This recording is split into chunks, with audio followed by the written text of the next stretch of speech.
cordial bienvenida a todos, en especial a nuestros ponentes e invitados. Mi nombre es Javier Méndez Abad, soy miembro del Departamento de Arquitectura de la Universidad de Lovaina y soy quien moderará el diálogo de hoy. El webinar forma parte del proyecto SURLAB, el cual es una iniciativa financiada por la Agencia de Cooperación belga, BLIR, y que nace de la cooperación entre tres instituciones, la Universidad Católica de Lovaina, la Universidad Católica Santiago de Guayaquil y la Universidad de Cuenca. Además, el proyecto integra actores locales y habitantes de barrios populares de la ciudad de Guayaquil. El proyecto busca contribuir al desarrollo de las capacidades de investigadores locales, así como la coproducción de conocimiento y trabajo conjunto con múltiples actores locales para la co-creación de espacios públicos inclusivos en barrios populares de la ciudad de Guayaquil. Ustedes pueden encontrar más detalles de nuestro proyecto ingresando a nuestra página web www.surlab.net. Este webinar se ha organizado en 4 sesiones. Esta es la segunda de ellas y se titula Espacio Público Inclusivo, Apropiación y Sostenibilidad. Las 2 próximas sesiones se llevarán a cabo el día 26 y 27 de octubre a las 10:30 hora de Ecuador. Desde ya quedan todos cordialmente invitados. En la sesión de hoy contaremos con 3 reconocidos invitados, como son Pablo Vega Centeno, Daniel Orellana y Carolina Rodas.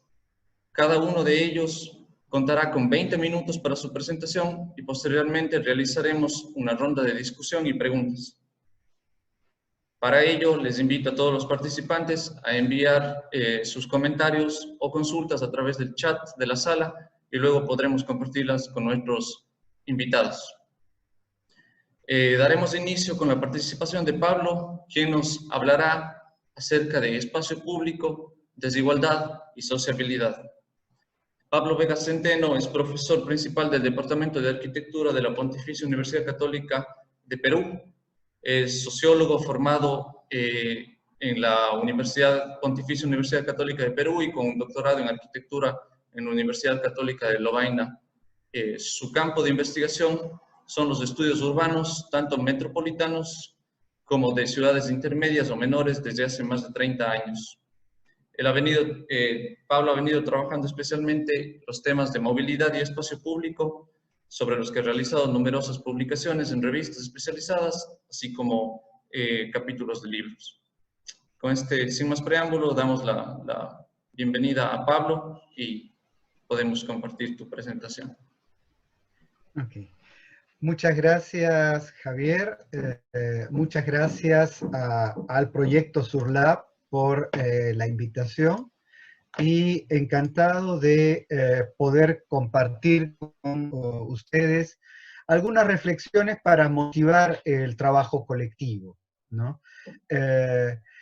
Como el seminario en general habla de espacios públicos inclusivos, en la exposición lo que a mí me va a interesar es primero partir, bueno, estamos hablando de qué espacio público, ¿no? ¿Qué cosa es lo que estamos aludiendo? Y ahí tenemos que tener en cuenta que todo el debate, la reflexión sobre espacio público nace de un entender el espacio público que es de una historia reciente, ¿no? Luego de ver de dónde parte esta promesa de espacio público, es confrontarnos a los desafíos que encontramos, o por lo menos yo quiero proponerles, en lo que son los espacios públicos en las ciudades de América Latina, ¿no? Y justamente creo que uno de el vector con el cual podemos leer esa especificidad de los espacios públicos en América Latina es la desigualdad. La desigualdad que se convierte en una forma de sociabilidad, ¿no? Que es lo que me preocupa que aprendamos a hacer visible, a tender el ojo desarrollado, porque si queremos luego proyectos urbanísticos que intervengan sobre ciertas realidades, a veces hay que hacer visibles cosas que en la medida que se vuelven tan normales, ya no llaman la atención, ¿no? Bien, Partamos entonces. ¿De qué espacio público tenemos como origen? En realidad, en lo que es el mundo de la cultura occidental, de la cual en parte somos tributarios, querrámoslo o no, viene la promesa del espacio público moderno. Y es este el discurso del espacio público moderno el que se fue legitimando en el siglo XIX y XX, ¿no? Entonces, y es de pronto entender todo lo que son parques, avenidas, plazas, calles, como escenarios de la diversidad humana de la ciudad y donde las poblaciones podían tener una experiencia de sociabilidad en igualdad. Y esto es parte de lo que se construye con el famoso icono de la transformación de la ciudad de París, ¿no? La apertura de los bulevares como una nueva conexión de animación y vida a lo largo de anchas veredas con primeras plantas, con muchas mamparas, en fin, una actividad donde van y vienen personas, pero no solamente la burguesía, sino que, como dice, de pronto los barrios pobres pueden salir y caminar también indistintamente.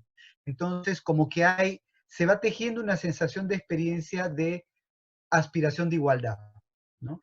Y sobre esa base es que se va construyendo esta idea del anonimato como experiencia de igualdad en el espacio público moderno, en la medida que podemos vestir como querramos y caminamos indistintamente, ¿no?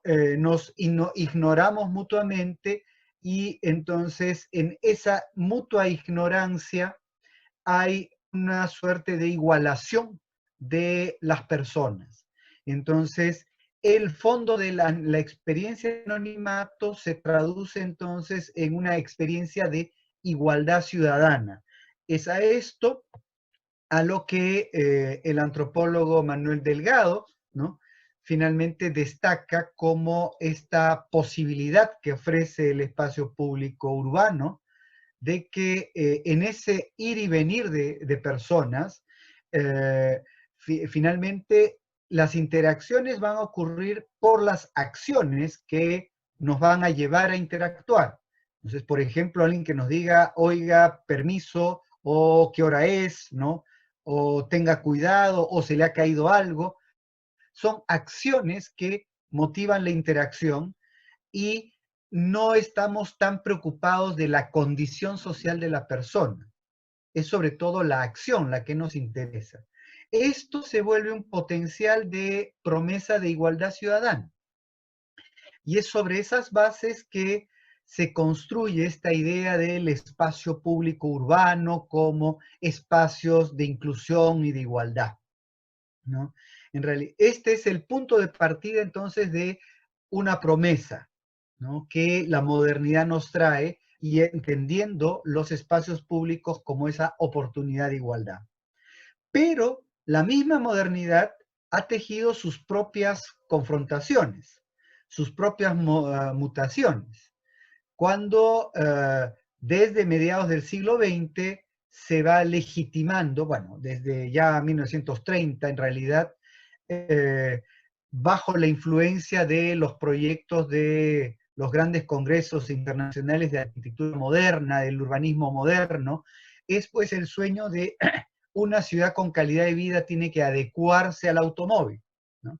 Y a partir de eso hay una recomposición de la manera de ver lo que es una ciudad con calidad de vida, entendiendo que el espacio público debe priorizar la circulación, la vía pública.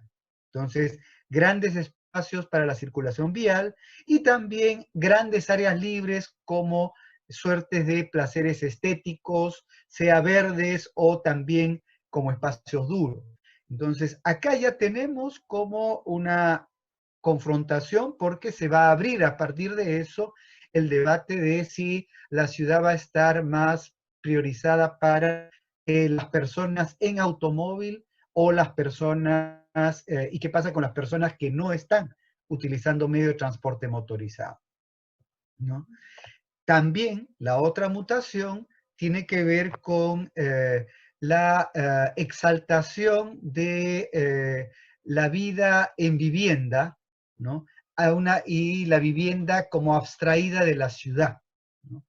Creo que la sobredimensión de lo que es el hogar se vuelve el ícono de modernidad de los Estados Unidos en la posguerra, y este ícono de la vivienda con su techo a dos aguas termina percolando en los imaginarios de muchas partes del mundo. En América Latina es muy fuerte. Entonces, muchos de los niños en América Latina casi inconscientemente han terminado, y bueno, mi generación era clarísimo, dibujando la casita con el techo a dos aguas como si fuese la casa ideal, ¿no? Aunque esta nunca fuese el escenario real de nuestras realidades urbanas, ¿no? Y esto va de la mano de una sublimación de la urbanización residencial sobre la base de la vivienda. Y entonces, ¿qué es lo que se exalta acá? Es el mundo hacia adentro, ¿no? El mundo de que la calidad de vida pasa por las interacciones dentro de la vivienda, y de alguna manera se renuncia a los espacios públicos como espacio de vida animada, ¿no? Entonces, tenemos ya ahí mismo una nueva confrontación. Y más recientemente, en el mundo globalizado, ¿no? Tenemos una suerte de exacerbación de todo lo que son los espacios de la movilidad, sea por viaductos, sea por aeropuertos, sea por grandes estaciones de trenes de alta velocidad, ¿no? Y escenarios de encuentro como grandes centros comerciales, como lugares idealizados para la vida, ¿no? Espacios que tienen la característica de ser muy semejantes en una ciudad o en otra, sin importar el continente en el que se encuentran. Eso es lo que Kohlhaas llamaba la ciudad genérica. Entonces, es otra manera también de leer mutaciones del espacio público.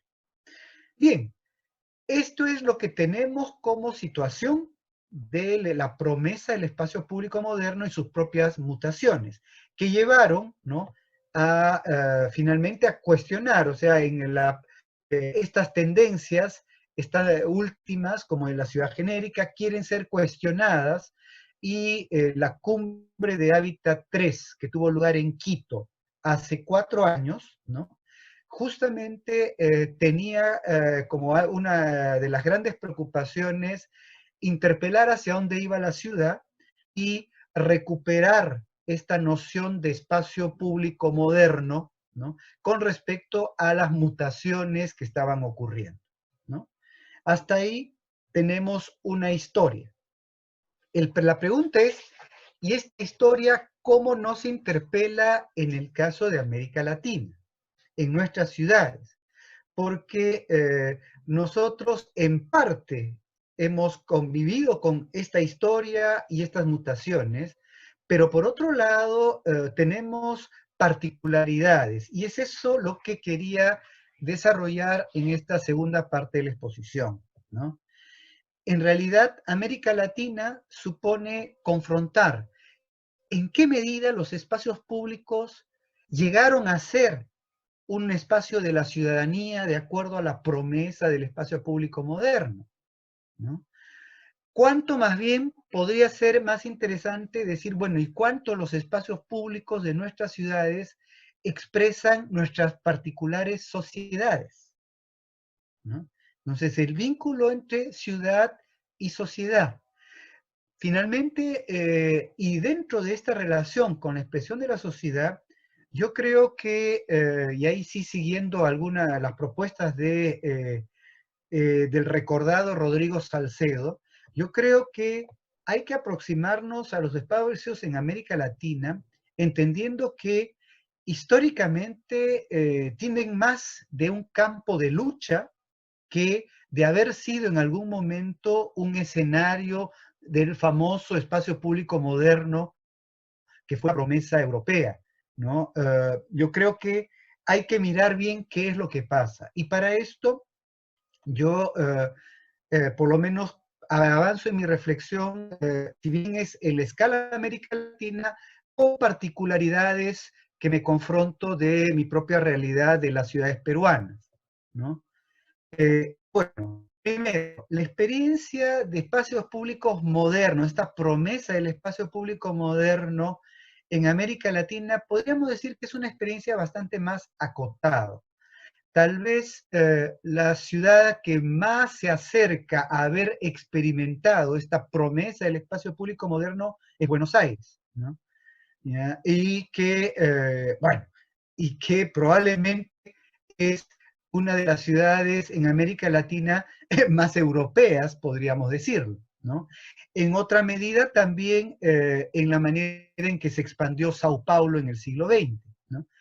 Y ahí retomo una idea importante que señalan Emilio Duau y Ángela Giglia, y es que en estas ciudades tenemos un hecho muy particular, y es que a mediados del siglo XX hay un crecimiento importante de clases medias, y además tienen un sector obrero industrial bastante bien insertado dentro de lo que es la economía urbana.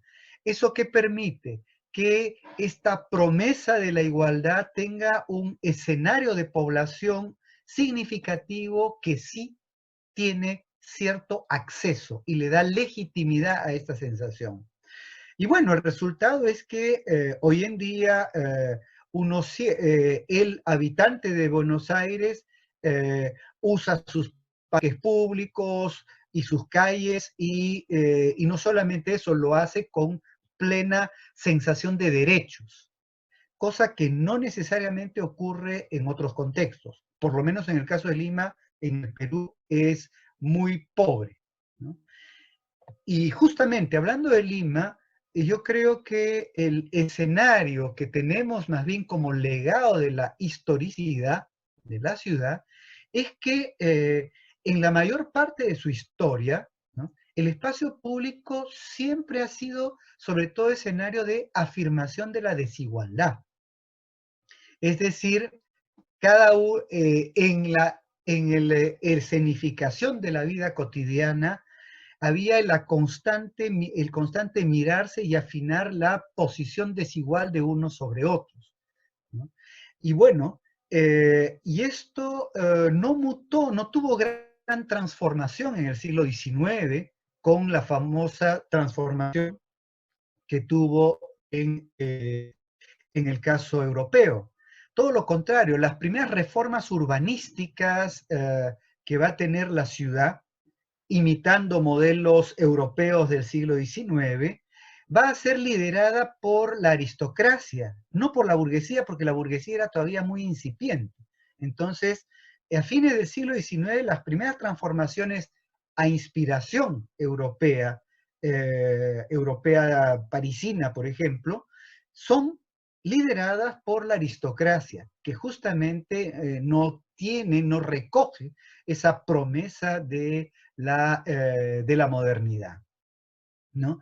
Y en ese contexto que vamos teniendo, y es acá lo que yo sostengo, es que en América Latina, en ese campo de lucha, podemos identificar numerosos escenarios en los cuales esta desigualdad se expresa contradictoriamente al discurso de igualdad ciudadana que puede estar en nuestras cartas magnas republicanas, ¿no?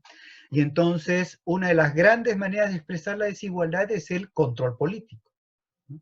Entonces, desde hace 2 gestiones al alcalde de la ciudad se le ocurrió que cuando hay riesgo de alguna manifestación política que quiera reclamar algo al Poder Ejecutivo o al Poder Municipal, comenzar a poner barandas de exclusión de acceso a la Plaza Mayor de la ciudad, ¿no?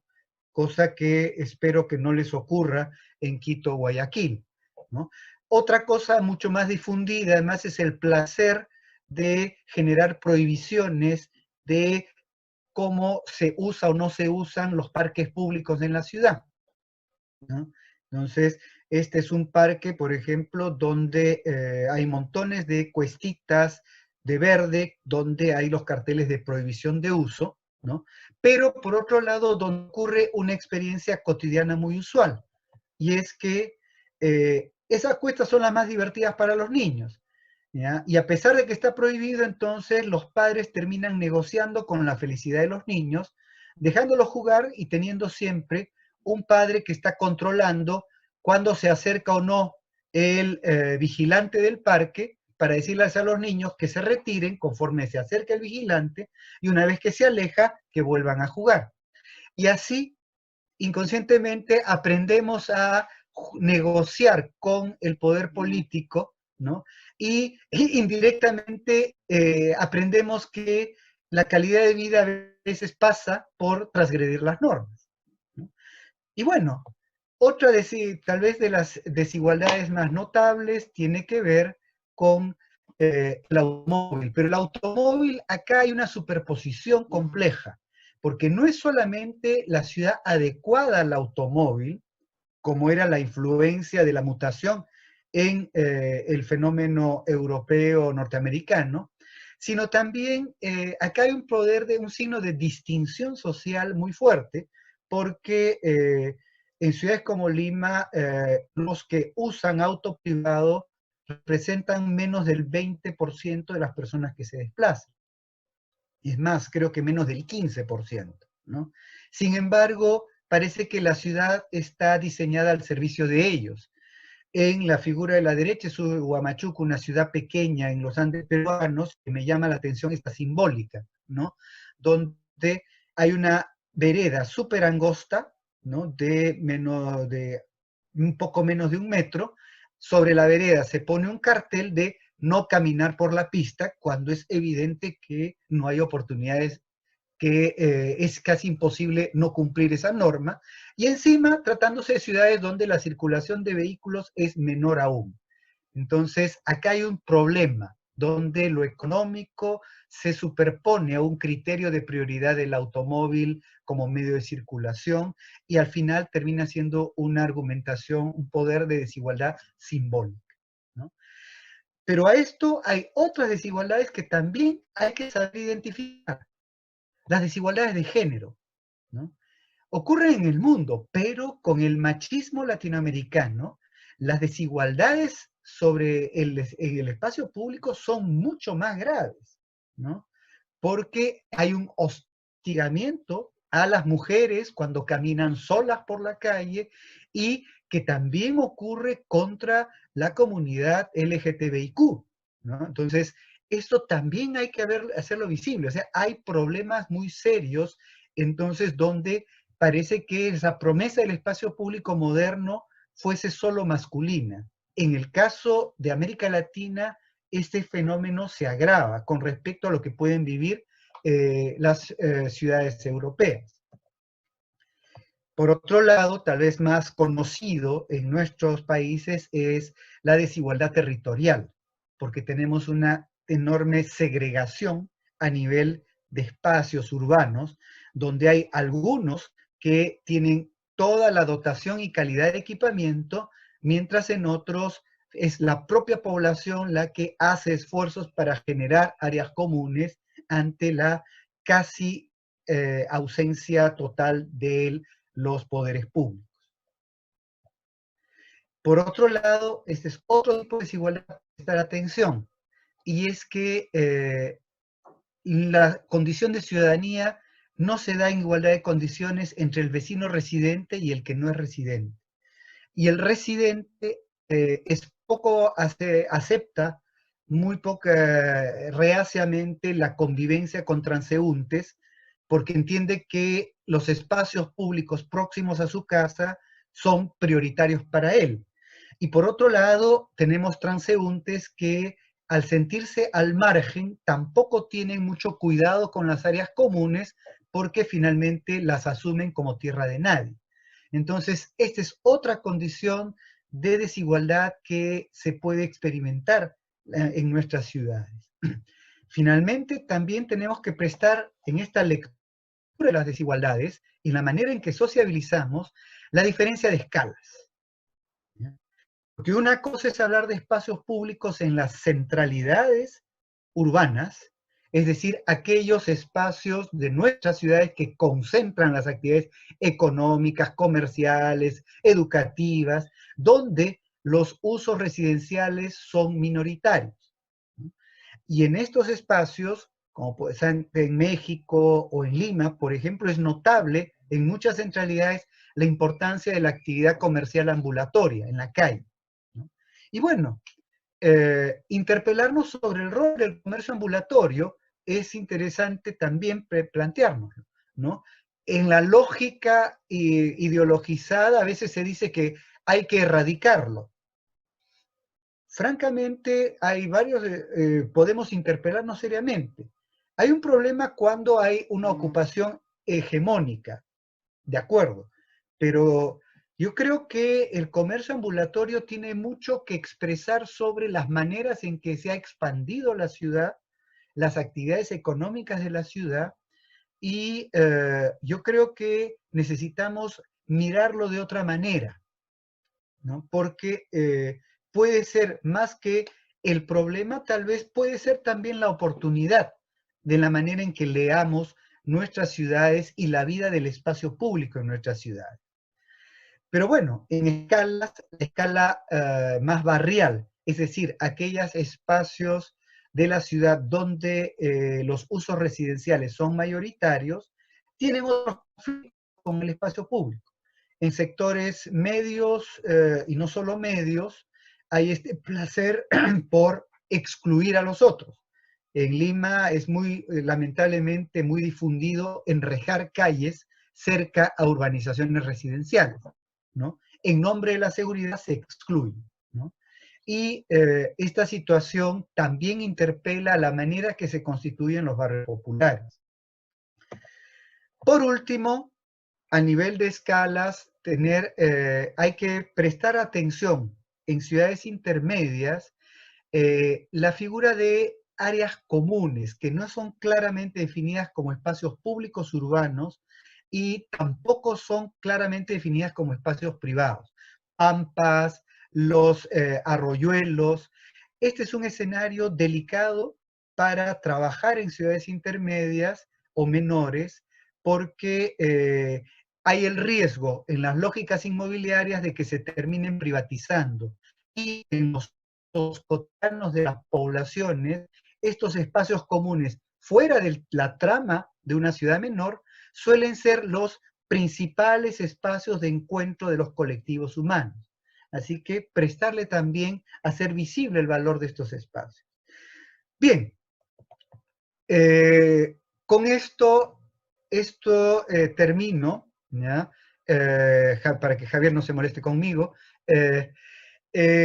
Lo que quería era hacer una revisión. Entonces, diferenciamos dónde está la promesa de espacio público moderno que acoge Hábitat 3 finalmente, pero por otro lado, ¿cuál es la escala de los problemas en nuestras ciudades latinoamericanas?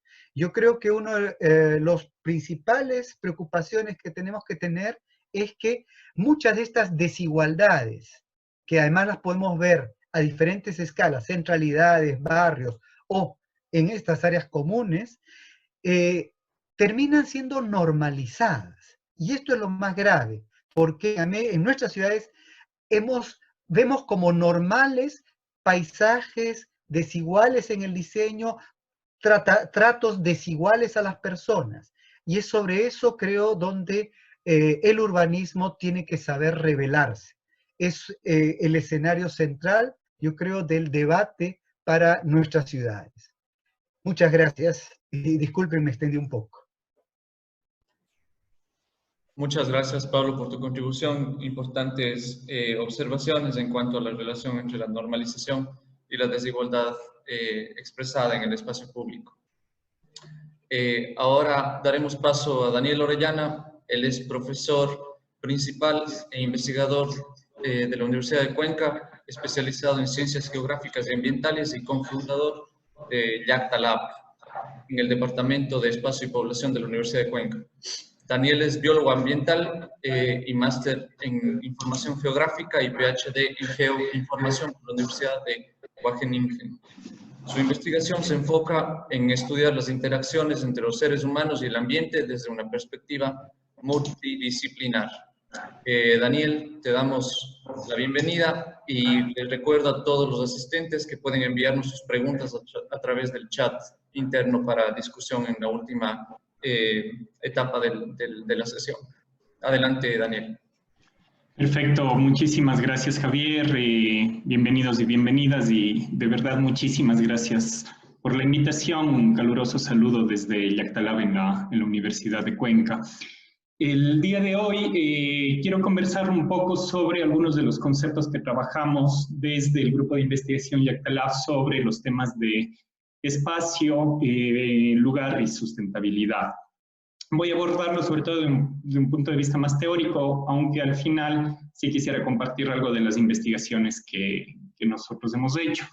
Nuestras coordenadas, antes que nada, nosotros somos un grupo de investigación de la Universidad de Cuenca y, como ha dicho Javier, parte del Departamento Interdisciplinario de Espacio y Población.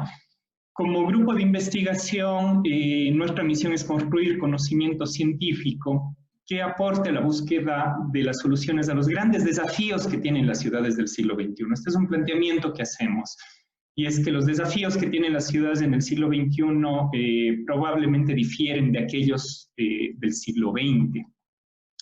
Y estos desafíos, hay muchos, pero nos hemos concentrado en algunos, como el crecimiento urbano, el cambio climático, el agotamiento de los recursos y la energía, la inequidad, la salud y el bienestar, y el manejo de datos e información. Dentro de estos desafíos hay una gran cantidad de ejes transversales que cruzan a varios de ellos y que entretejen, por decirlo así, una mirada más integral de la ciudad, y en eso me concentraré en la segunda parte de mi intervención.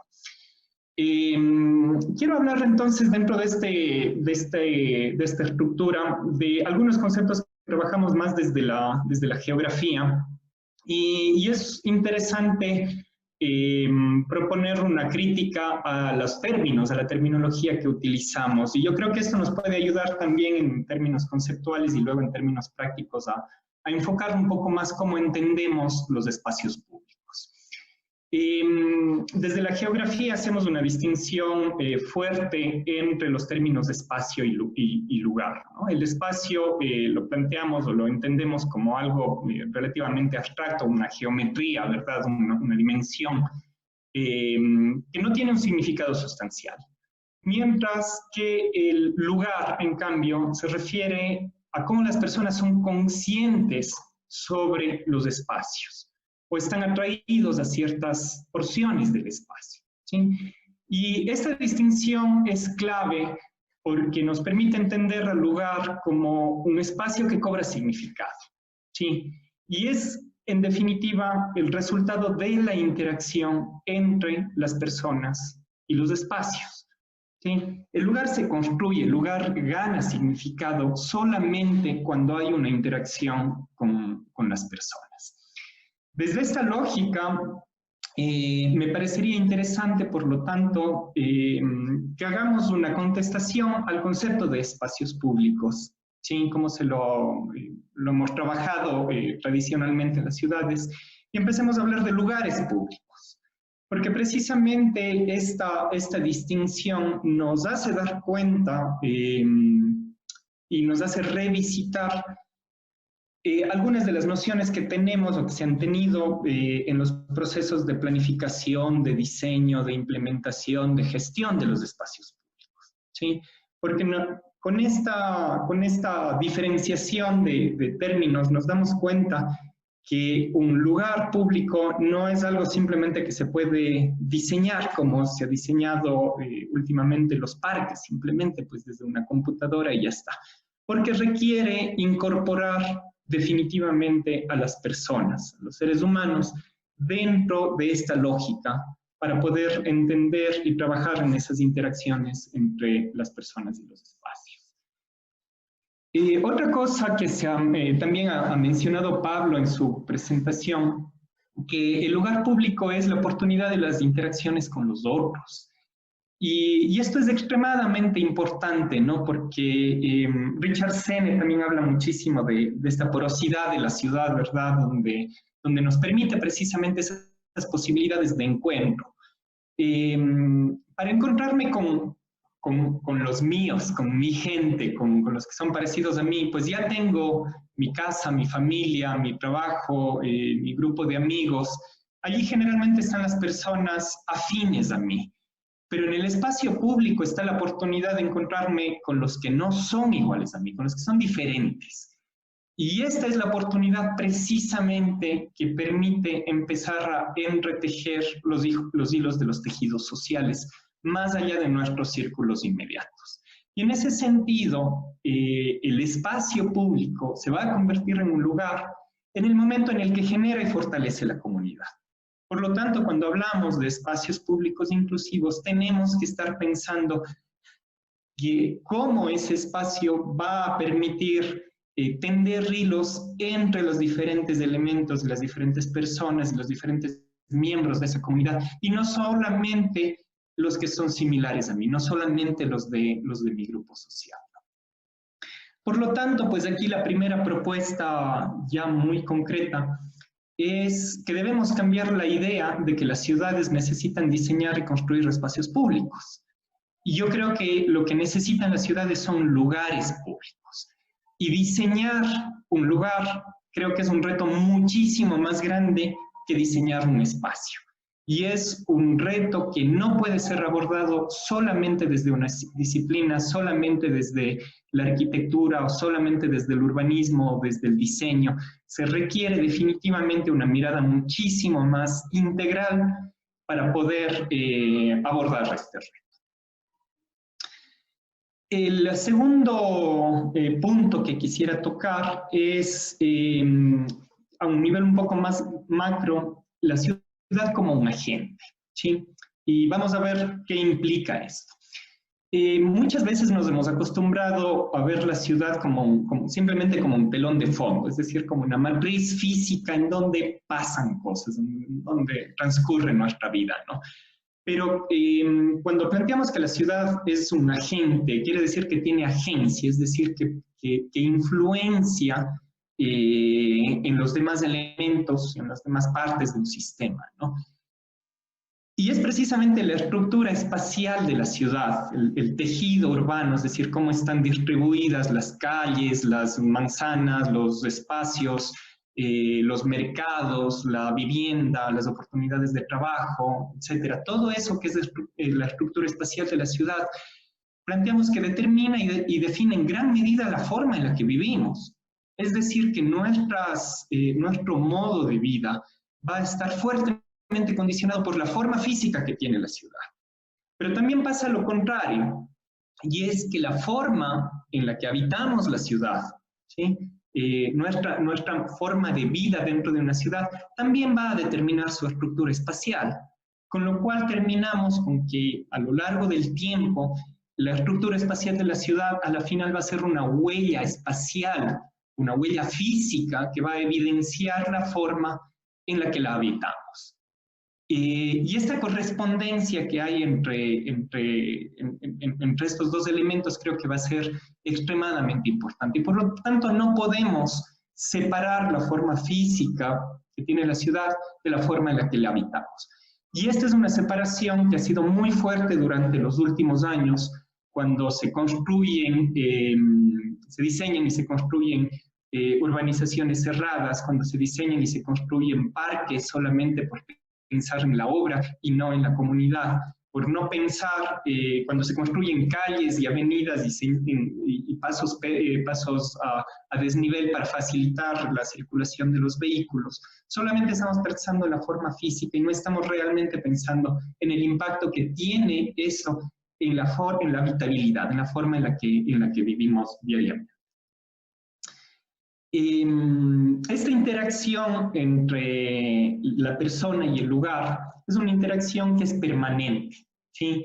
Los lugares acogen, influyen y soportan la vida de las personas, ¿no es cierto? Son definitivamente este lugar que a través de esa agencia va a determinar en buena parte la forma en la que vivimos, pero también la forma en la que vivimos, decíamos, que tiene influencia en los lugares, los modifican, los percibimos de diferentes maneras y lo otorgamos sentidos. Y por lo tanto, esto implica que el mismo espacio puede ser dos lugares distintos para personas distintas, o pueden ser dos lugares distintos en diferentes momentos del día o diferentes momentos de la semana.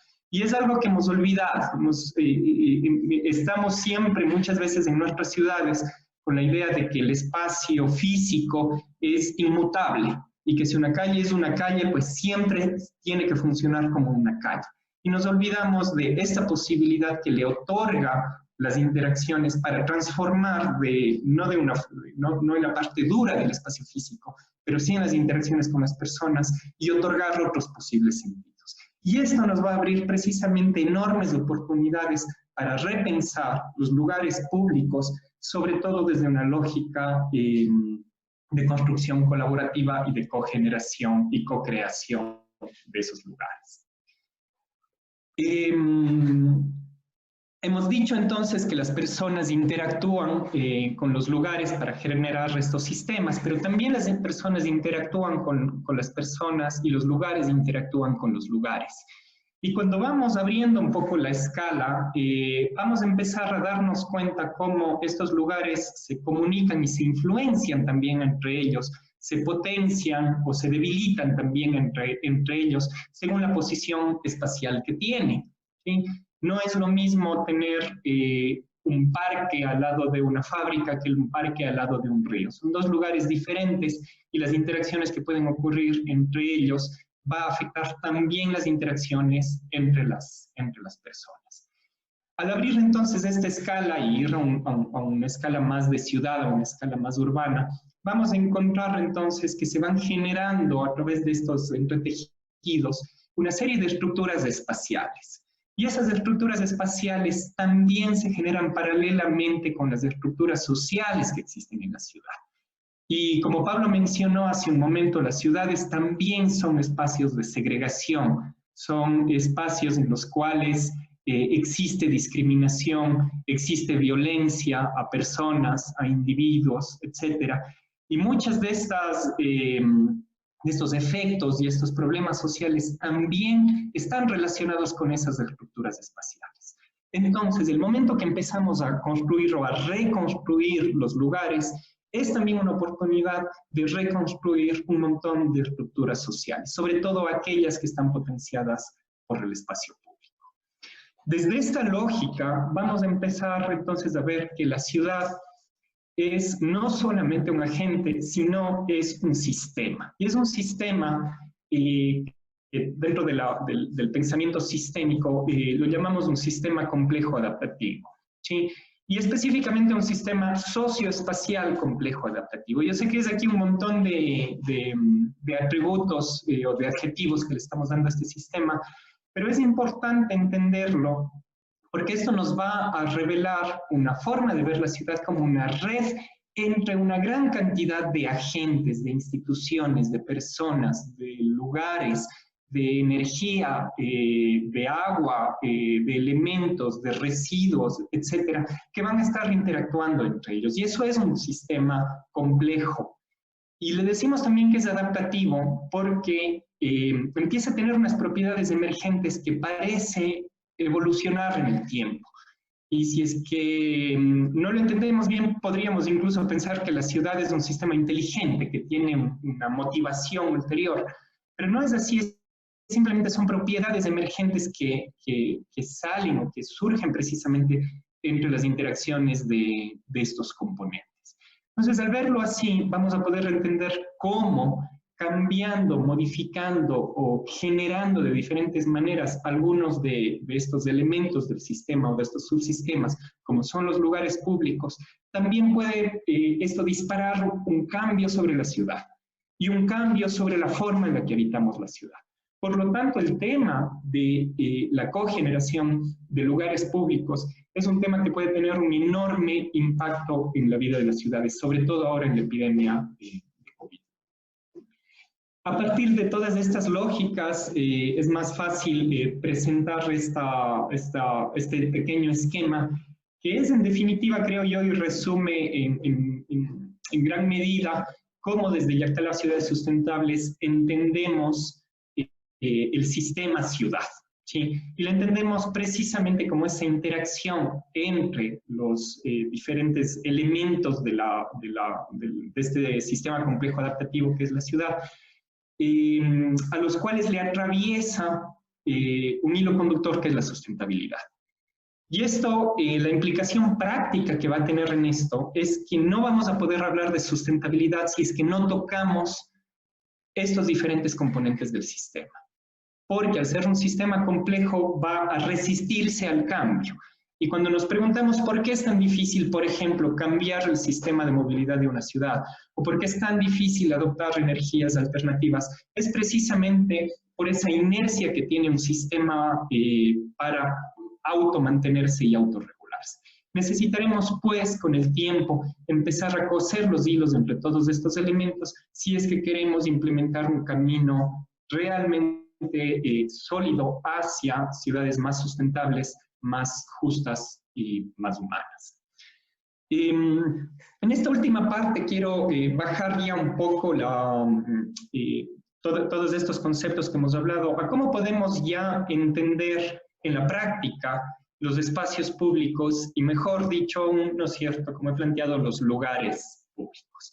Ya en la práctica, para saber cómo podríamos abordar temas de estudios de estos lugares o de procesos de diseño y co-creación. Empezando desde esta lógica de lugar, y aquí me voy a robar un esquema que probablemente muchos de ustedes conocen de Project for Public Spaces.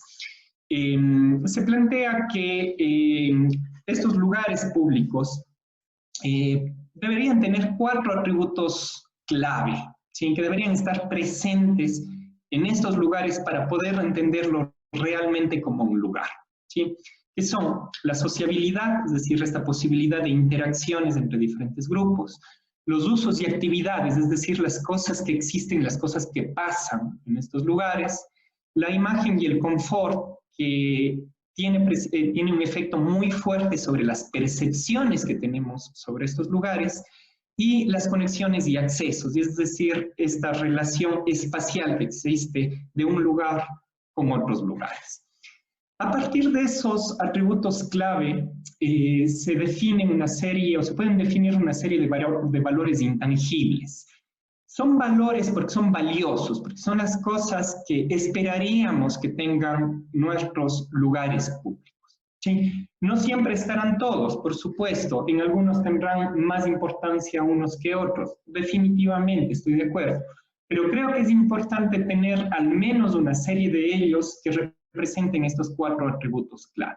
Porque muchas veces en los procesos de diseño lo que se ha privilegiado es, por ejemplo, la imagen y el confort. Simplemente que un parque sea lindo ya se ha considerado que es una obra interesante para la ciudad, pero no hemos visto la relación que tiene espacialmente con otros lugares o cómo permite esto construir comunidad.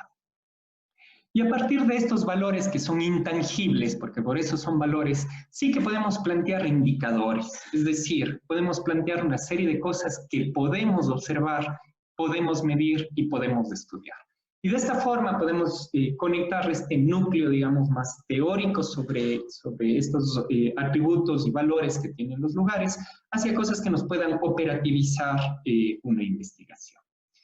Esta operativización nosotros la hemos planteado ya en varias publicaciones científicas y académicas que están disponibles en nuestra página web, les invito a revisar, y que se han centrado sobre todo precisamente en métodos y técnicas para el estudio y la evaluación de los espacios públicos.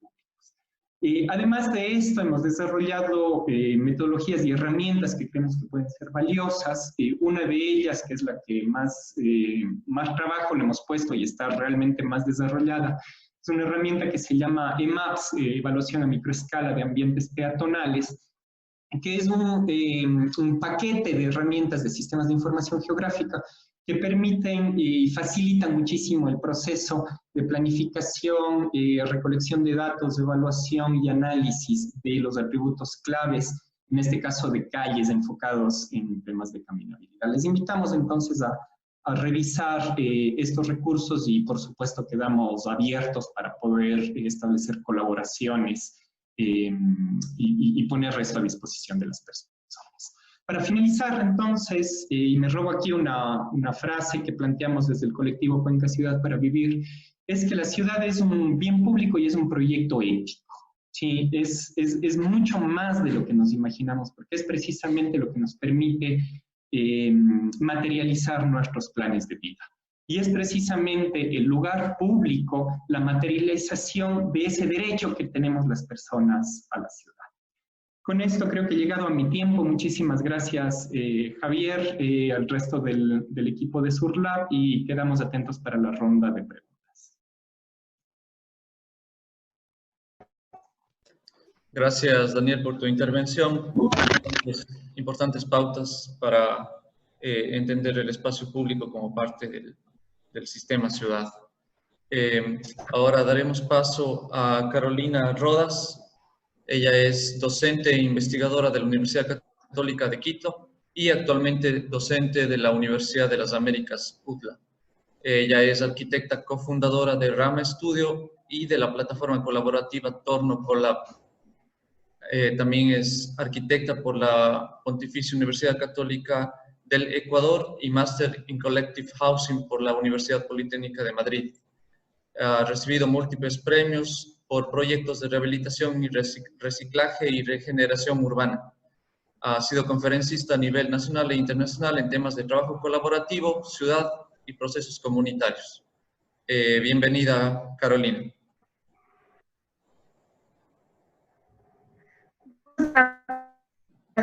Y que es un espacio lleno de no solo colegas, sino gente que nos nutre de conocimientos. Voy a compartirles la pantalla. Voy a hablar de lo que, apoyado en una teoría, se ha hecho en este tiempo y donde hemos desarrollado metodologías, pero a la vez hemos llegado a tener ciertas estrategias para que funcionen en el tiempo. Quiero empezar con una que es tuve la oportunidad de ser parte en 2014 y esto es en Taiwán. Lo interesante de este proyecto es que es un proyecto sostenido por la gente de este pueblo durante más de 15 años y está hasta la fecha. Esto para enunciar que los proyectos colectivos, los proyectos de rehabilitación, de espacio público, comunitarios, colaborativos, es un tema a largo plazo que se va construyendo en un proceso. Y un proceso justamente de apropiación, responsabilidad y corresponsabilidad del manejo de espacios para generar estos vínculos comunitarios, que es lo que va a solucionar en muchos de los casos problemas que tenemos a nivel social y urbano. Parto hablando, y me encanta hablar del tema de que en todos estos lo interesante sí es la autogestión, y es una autogestión que se da en sea quien sea. Esta acción por mejorar unas necesidades o unas realidades complejas.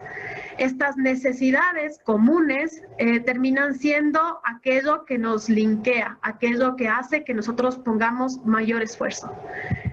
Este proyecto ganó algunos premios justamente como una ciudad, un pueblo habitable a nivel mundial, pero que tiene unas normas puntuales. Interesante saber, algo que muy común, empezar un proceso de participación, pero hablo de procesos largos, procesos que van más allá de los 2 años y medio, de conocer un lugar, de conocerse no desde los planos, sino conocerse desde medios de encuentro, conocerse desde la maqueta, conocerse desde la parte social, conocer a los actores que están involucrados. Pero con esto justamente para ir armando justamente estrategias de cómo cambiar. Y estas estrategias no ameritan de un equipo técnico solamente, sino que ameritan de un grupo colaborativo, interdisciplinario, que a la vez van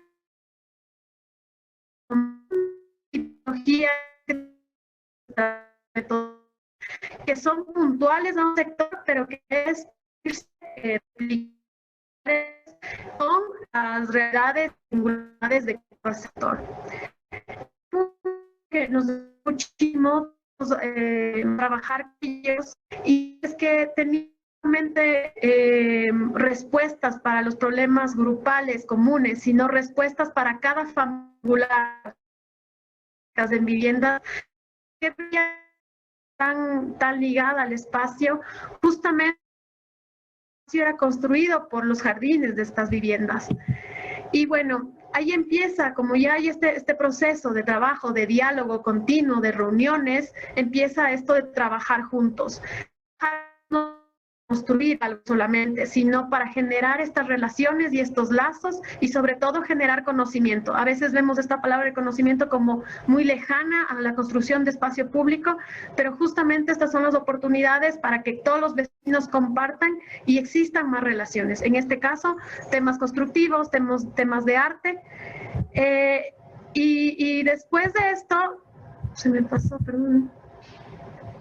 Generar estos espacios y estas dinámicas de trabajo conjunto, ¿no? Pequeños escenarios donde había un problema, un conflicto entre las células del pueblo, generar estos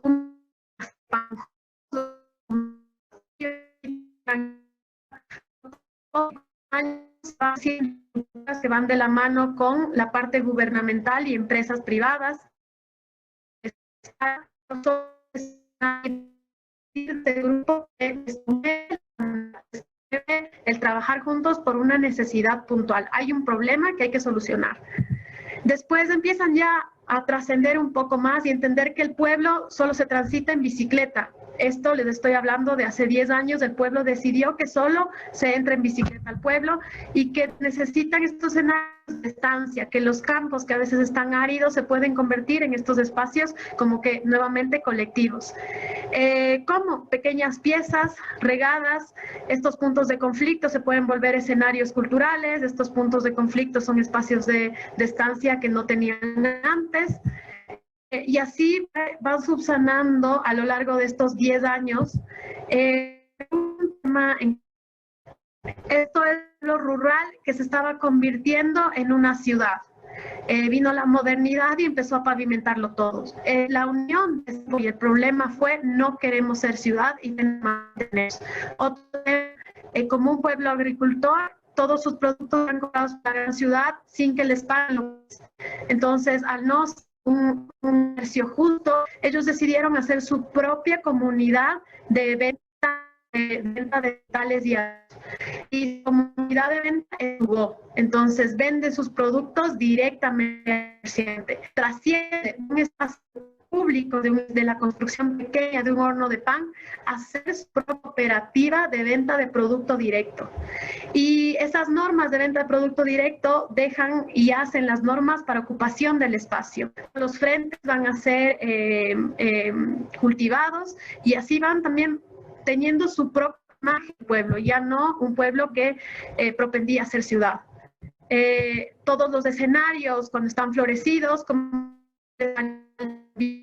y ya que ahora es muy normal, y una vez al año la comunidad rejunta estos bienes, estos pagos de la gente que va, y con eso sigue implementando su cooperativa, sus espacios comunales, y es un proceso de autogestión que sí que está el gobierno atrás y sí que hay ministerios y alcaldes, pero que hay un primer motor y era el querer hacerlo por esta situación. Más imágenes de las casas, hay espacios de galería, hay espacios de niños, etcétera, ¿no? Pasándome y bajándome de escala, un pueblo que estamos hablando no más de 4,000 personas, bajo de escala a un barrio que tiene 800 personas, donde pasa algo similar. Perfecto. aquí un proyecto más pequeño, un barrio de 800 personas, un barrio bastante bien ubicado en Quito, en el centro norte, cerca del hipercentro, pero un barrio donde no pasa nada, ¿no? Y no pasa nada a nivel, no pasaba nada a nivel barrial, pero pasaba mucho con nivel delincuencial. Este proyecto nace en el 2014, se llama Proyecto Espora, y aquí nace y empezamos a entender una frase de parte de los vecinos, el entendimiento que la comunidad, se habla mucho de comunidad y los mismos vecinos nos preguntaban, pero ¿qué es la comunidad? Y en este debate que parece muy insulso, pero la gente en sí no está clara de qué es la comunidad. La comunidad desde un punto, también soy yo. Y ese fue el reconocimiento de que eres parte del programa y por lo tanto tienes que ser parte del cambio, pero haciendo. Y empezamos un proceso bastante interesante, entender que lastimosamente arquitectura que nos ha ido cerrando a la calle, que lo denominaron arquitectura del miedo, de alguna manera hizo que esta gente viva amurallada, viva desde su límite hacia adentro. Y lo interesante era volver a entender cómo relacionarnos, ¿no? Cómo tener ese barrio que hace años donde nos asociamos y cómo de a poco ir cambiando esta imagen, ¿no? Esta imagen del barrio hace, ya te estoy diciendo, en el 2012, muros muy grandes, muros por inseguridad. Aquí robaban carros en esta calle, literalmente había una de inseguridad bastante alta. Y la propuesta, aplicando las mismas metodologías, era justamente reunirnos, entender las problemáticas, entender qué está pasando, posteriormente armar la respuesta grupal. De repente empieza a haber una mecánica de no entendernos como la casa de la esquina, la casa morada, los sucios del frente, sino entender quién es Virginia, quién es Ernesto y quién es Carlos, ¿no? Desde una lógica muy activa. Los problemas y con algo muy práctico. Empezamos a trabajar, a meter las manos, tirarnos y a tirar. Este proceso colectivo es un proceso que ha durado hasta el día de hoy, ya estamos hablando de 6 años, donde no solamente que se han roto estas barreras justamente para ver y ser vistos, con el permiso de los colegios, han habido un montón de cambios, no solo desde la morfología del lugar, que es importante, porque un lugar habla, porque también atendido está, que lo cuide, porque si hay una simplemente la necesita. Y son estas necesidades solo desde el habitante, sino desde el flotante. Este señor del los taxis, cómo hace que los urbanos vengan y el respeto entre esa tribu hace que no vuelvan a grafitear o te ensucien, sino en lugares específicos. Básicamente son acuerdos que se dan entre comunidades, y comunidades no hablo del barrio, sino comunidades de diferentes índoles, ¿no es cierto? En este caso, la comunidad del arte urbano, la comunidad de vendedores ambulantes, de creando en conjunto. Y así ir implementando desde nuestro punto de vista los elementos que funcionan, que no funcionan, para después entrar a un proceso que es ya con municipalidades. Pero el primer paso siempre es dado por la gente que necesita.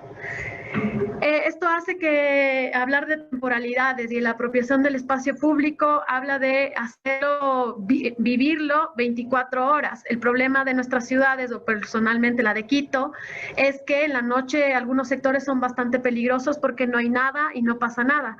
En este caso, el que hay una actividad mensual o trimestral de apropiación de espacio público, donde hay eventos culturales o simplemente ventas de vecinos, hace que exista ya un cambio de imagen de esto, ¿no? Yo uso el espacio a cualquier hora y es seguro.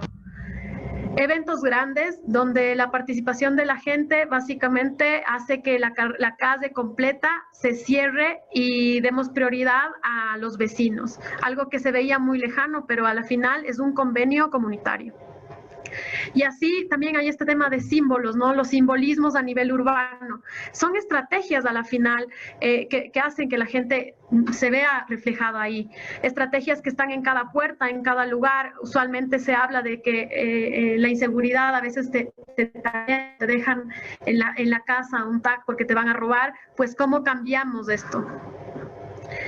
Y así llegamos a propuestas y vamos escalando, ¿no? Esto cuando transgrede a la municipalidad o cuando gana concursos comunitarios o sociales o incluso de Banco Internacional, en este caso el BID, o del Hábitat 3, hace que la gente crea que el proceso anterior de 3 años donde Abaca iban haciendo las cosas, hoy por hoy tengo un respaldo monetario que permite seguir con estas propuestas. Voy a pasar rápidamente y nuevamente es la intención de entender el problema desde la gente. En ambos lugares que les estoy contando, nosotros hemos pasado gran tiempo para entender esas problemáticas. Es algo que se va dando con la convivencia y el día a día.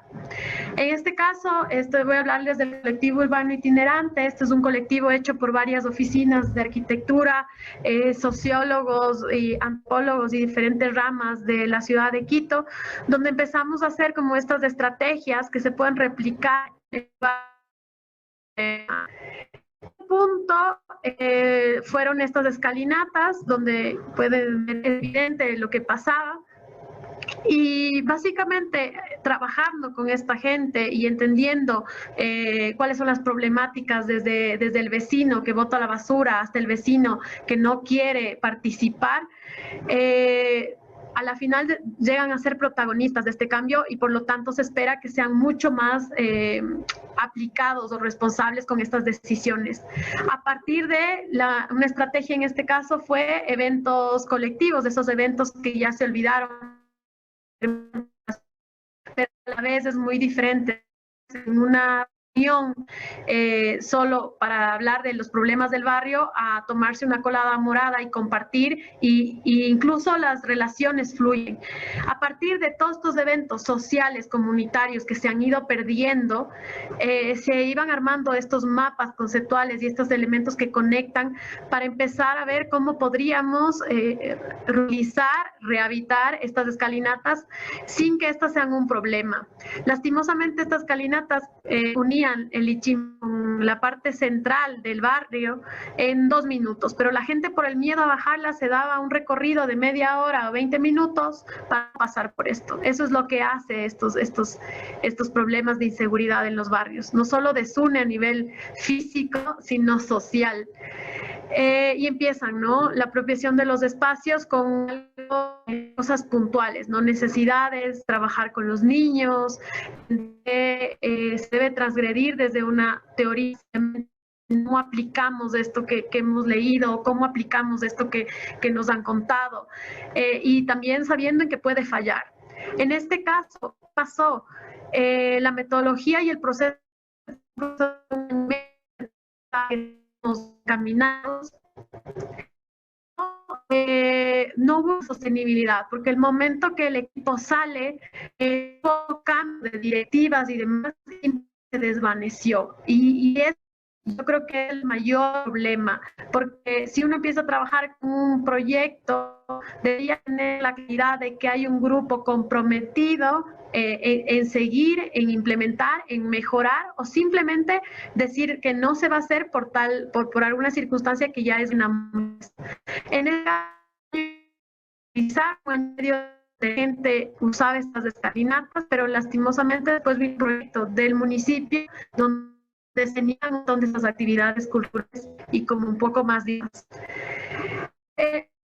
Muy importante esto que les había contado, y que a la final metodologías, pruebas y error que se deben comunicar y que se deben comunicar no en un dialecto y no desde palabras extrañas, sino desde un discurso muy bien armados de la teoría, sino desde un lenguaje coloquial, desde un lenguaje donde los vecinos, donde la gente, donde el habitante comprenda de manera clara, didáctica, y pueda de alguna manera aplicar o ver opciones de que se puede lograr ver una luz final del camino. Mucha gente reacia a todos los procesos por la cantidad de trabajo que uno necesita y ameritan estos procesos. Y una escala mucho mayor. Este es un proyecto se llama Escalinatas y el tiempo es en Ambato, Ecuador. Es un proceso que viene del 2016. Ya el tema de técnico y construcción, donde empezamos a trabajar con diferentes, si ven la red va sumando, ¿no? Ya no solo son los vecinos y la comunidad, sino es la municipalidad, tiene que ser la academia, tiene que ser la empresa privada y tiene que ser la parte de que tenga una visión más social, más humana, que le dé un motor. Este proyecto es un programado con todas estas cabezas, ¿no? Y fue bastante interesante porque Ambato tiene un sistema de escalinatas de 3 escalinatas que conectan el centro de la ciudad con más de 5 barrios y que puedes tú bajar y subir en un máximo 5 a 10 minutos y conectarte sin transporte público y sin utilizar ningún auto. El problema, al igual que en la Tola en Quito, es que nadie pone inseguridad. Y eso ha hecho que esto se vuelvan problemas graves para la ciudad. La arquitectura de esto de amurallarse, mientras más grande es el muro, más seguro estoy, pero a la vez rompo completamente todo este diálogo con el diálogo con las escalinatas. Pero creemos un proceso si no pasan estos diálogos y estos diálogos para identificar dónde, cómo es, qué, no solamente parte de entendimiento del lugar, sino cómo estamos cada parte. Veamos si funciona. Hablamos de comida típica, funciona. Hablamos de cine al aire libre, ok, testeamos. Y a partir de eso, un proyecto más que abarque urbana, macro, que sea progresiva, no sea un punto que se completa y que active todos estos elementos que antes lo veíamos como problemas. Todo a partir de una necesidad de estos centros de manzana en Barrio Enladera, de reactivar el Barrio Enladera, una necesidad de conectividad, una necesidad de cultura, de espacios verdes, y la gente cuando hay estas necesidades y pueden resolver estos problemas se une, y la apropiación se da por añadidura, porque era un pedido específico y un pedido donde se trabaja, donde trabajan ellos mismos. Actualmente este proyecto está terminado y es ahí donde siempre decimos a los proyectos, estos de participación son larguísimos, a la final terminan y pueden llegar a unas de esas, el urbano siempre, ¿no? La manera de que funciona, la gente esté 100% clara de por qué, y cómo y para qué le va a ofrecer. Estas son imágenes, lastimosamente, por ver, no es un transporte público para la ciudad, sino que este Barrio Enladera cambia completamente. Hay 20 emprendimientos que se van a abrir, justo el jueves es la inauguración, donde estos espacios de desuso se vuelven estas plazas comunales, hay comercio, donde que cada actividad no solamente apela al coche local, sino a la cultura, al turismo. Escenarios diversos que permiten ver la ciudad, pero todo fue a partir de un proceso de más de 4 años y de 2 años y medio de técnicos y construcción. ¿Qué les puedo decir? Saber si funciona. Todavía me queda la duda, porque es un proceso que tiene más de 4 años y con una apropiación de los mismos vecinos, pero ahora el tema más fuerte es la apropiación de la ciudad. Pero sin embargo tenemos todos los insumos para verlo así. Son procesos largos que van cambiando, pero para cerrar y esto para terminar, el pasar de esta dialéctica muy técnica, el pasar simplemente de la teoría y empezar a testear qué funciona y qué no funciona, suficientemente claros para ser funcionó, pero a partir de todos estos procesos, lo que quedó muy claro es que en Taiwán hay procesos de más de 15 años y se siguen manteniendo, y de un tema público y espacios, es un tema ya de reclamación económica. El tener una cooperativa de un pueblo completo es algo que trasciende esos límites y todo se da con las mismas herramientas. El conectar la empresa pública, la privada, la academia, y lograr que la privada entregue más, el lograr que el espacio en Ladera sea ya un punto de conexión urbana, y que se haya logrado a partir de estos pequeños territorios, nos anima a que se puede lograr hacer cosas muy grandes a partir de lo que hemos venido hablando, de lo que han hablado anteriormente y lo que ahorita les trato de contar. Muchas gracias.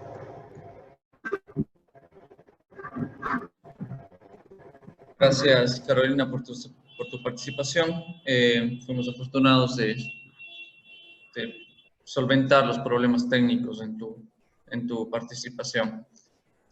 Ahora vamos a dar paso a una ronda de preguntas y luego podríamos tener un diálogo de cierre. Vamos a empezar con la primera pregunta. Esta pregunta es para Pablo. Si el espacio público en Latinoamérica es la expresión de las desigualdades urbanas, ¿cómo evitar este proceso de normalización de estas prácticas?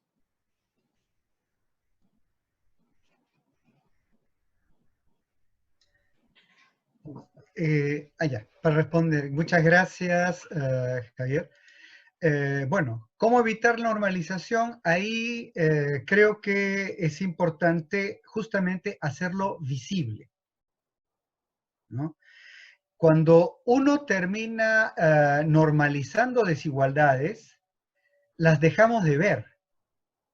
Y eso es impresionante en nuestras ciudades. Entonces, vemos ocurren discriminaciones delante nuestro y no nos damos cuenta. Los carros nos pegan bocinazos y estamos corriendo por la cebra, no nos damos cuenta.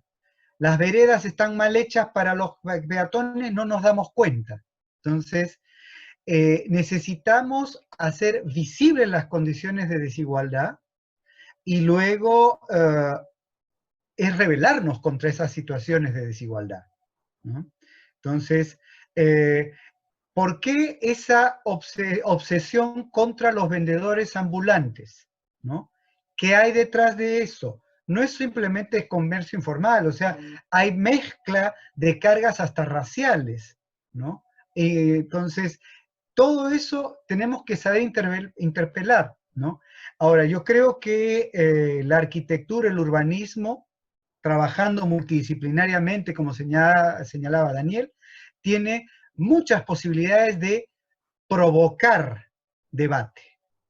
Porque yo creo que se trata de esos ahorita, o sea, es que hay que hacer despertar a nuestra ciudadanía, ¿no?, ante estos problemas, porque justamente si no hay conciencia de que es un problema, es bien difícil después debatir, promover una situación, una alternativa.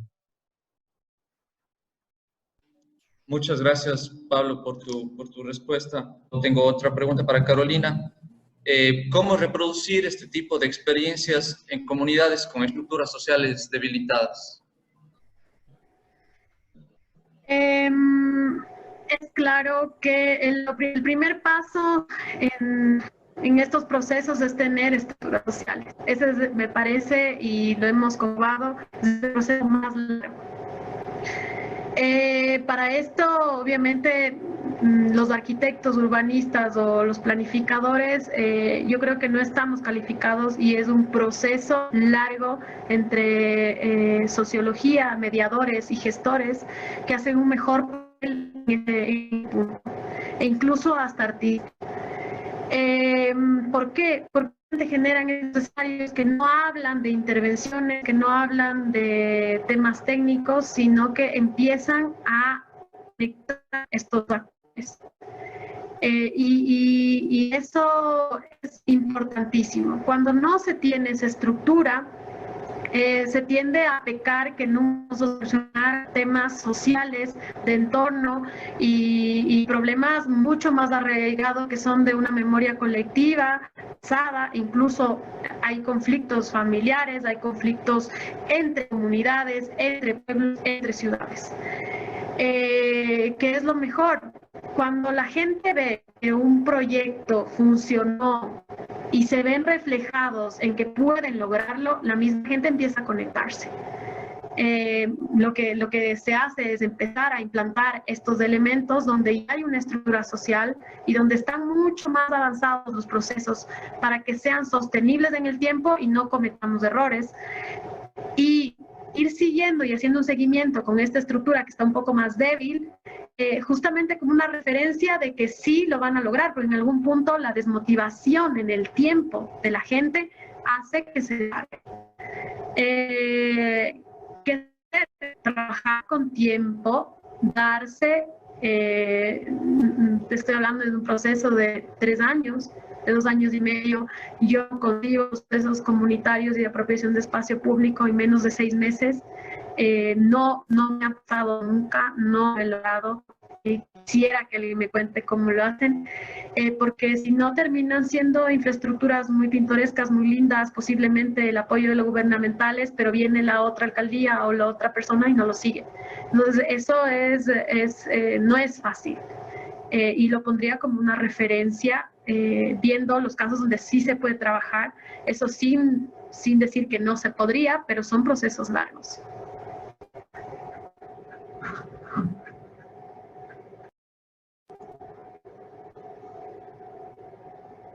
Gracias, Carolina, por tu respuesta. Tenemos una nueva pregunta para todos. ¿Qué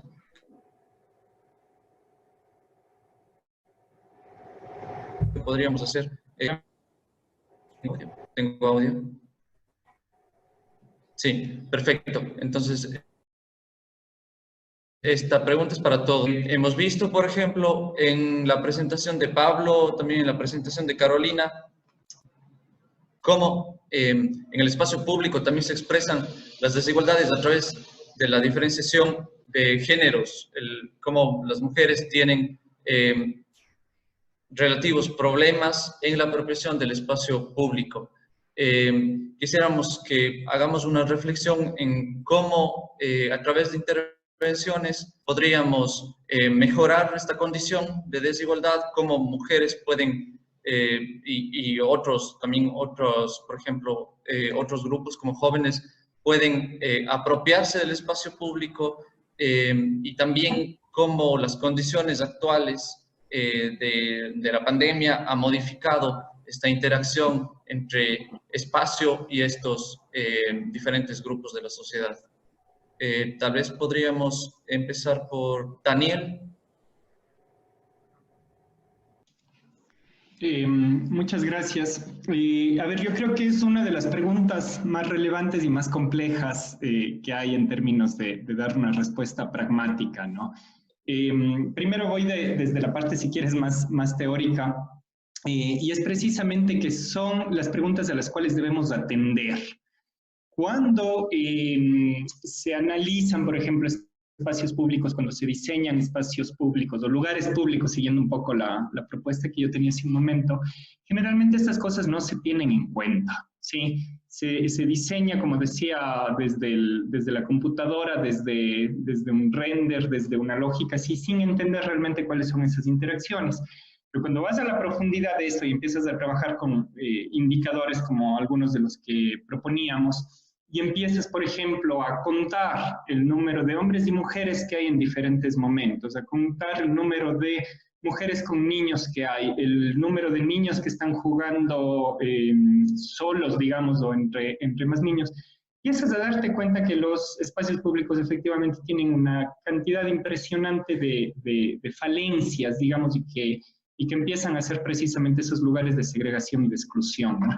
Tenemos un estudio en las orillas de los ríos de Cuenca, precisamente, donde veíamos que las interacciones que se dan entre las personas y el espacio también tienen un componente de género súper importante. Entonces, cuando un hombre ve ¿no es cierto?, un caminito lindo al lado del río lleno de árboles y no sé qué, pues evocas, qué sé yo, tranquilidad, paz, naturaleza, etcétera. Pero para una mujer caminando sola, eso evoca peligro, porque el árbol es un obstáculo visual que puede facilitar, digamos, a esconderse a una persona que le pueda agredir, ¿no? Entonces, en la práctica, yo creo que tenemos que volver a nuestros ojos como una herramienta fundamental de investigación y de comprensión. Creo que antes de implementar cualquier tipo de propuesta de diseño es extremadamente importante abrir los ojos, abrir los oídos, y eso quiere decir ver y escuchar a la gente, ver lo que tiene que ver cómo interactúa, cómo son estos comportamientos y escucharles las preocupaciones que tienen y los problemas a los que enfrentan en realidad, ¿no?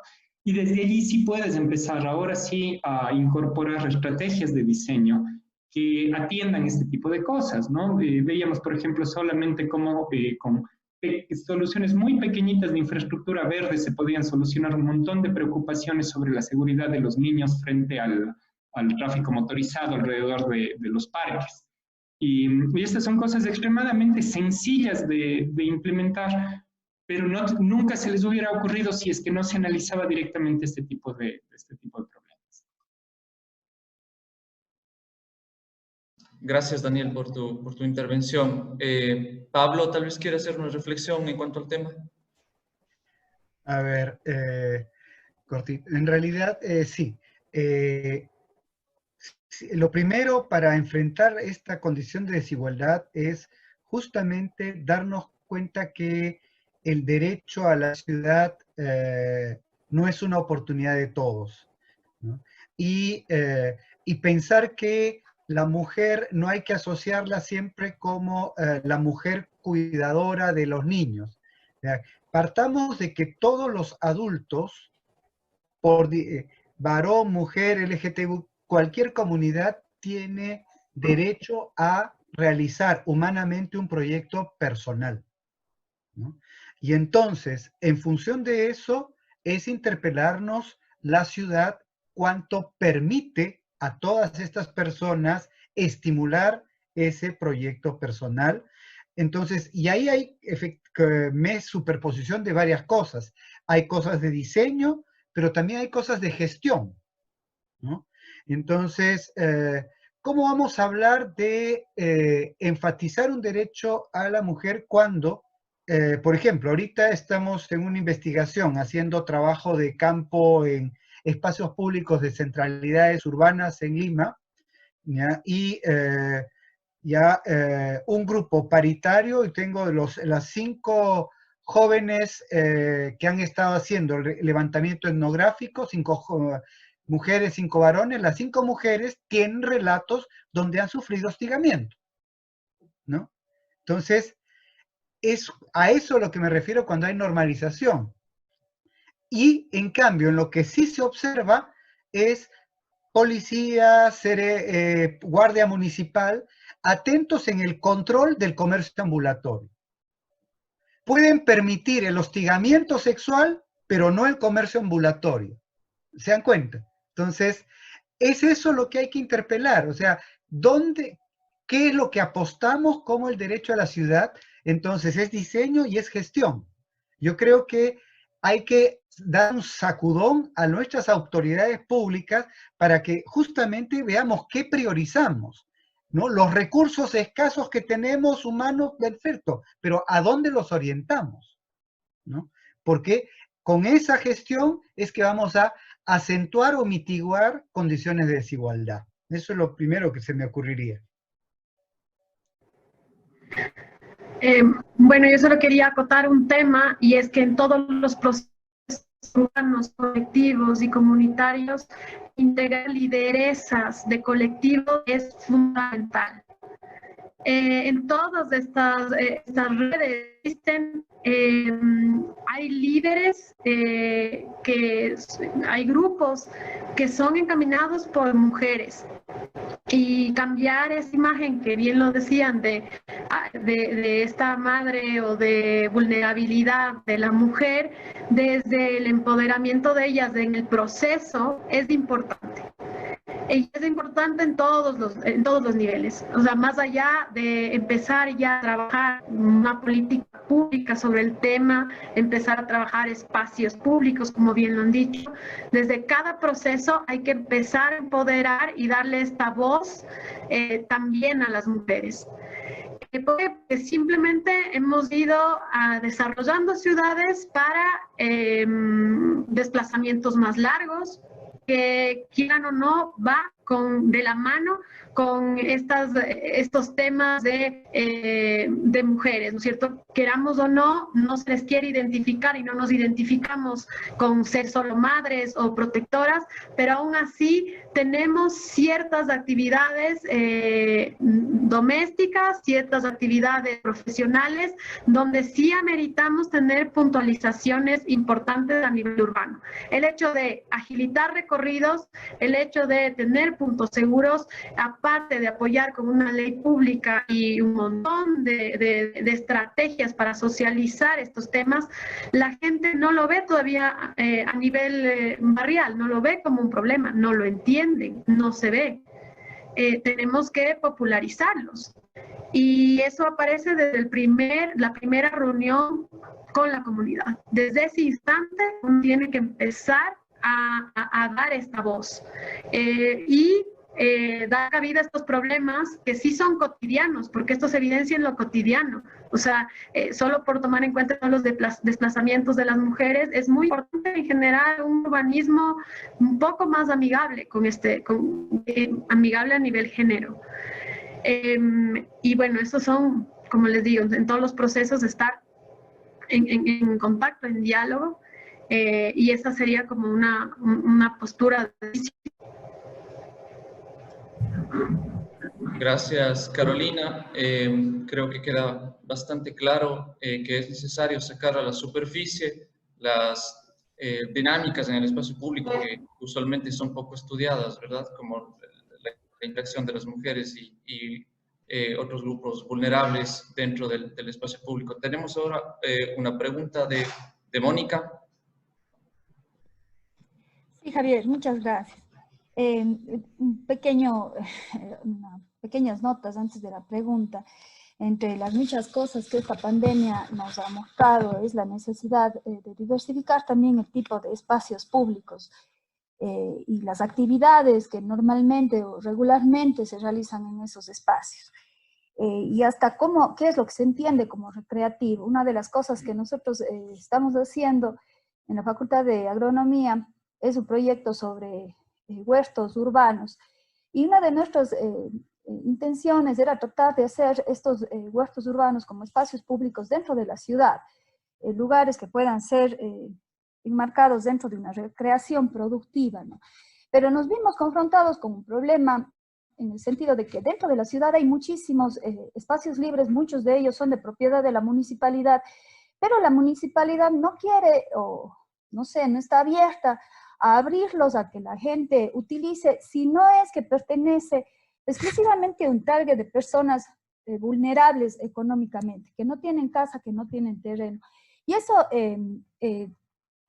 constituyó un obstáculo, digamos, definitivo para no poder implementar esto como proyecto. Eso quería yo pedirle su criterio. Uno, ¿qué posibilidades le ven a este tipo de espacios como generadores realmente de espacios públicos, de actividad social? Y por otro lado, ¿qué estrategias como generadores de proyectos, como gente que estamos tratando de proponer formas de espacio público, podríamos implementar para, no sé, si convencer o abrir criterios también de que a veces los proyectos no deberían identificarse con un sector único de población? Eso sería, gracias.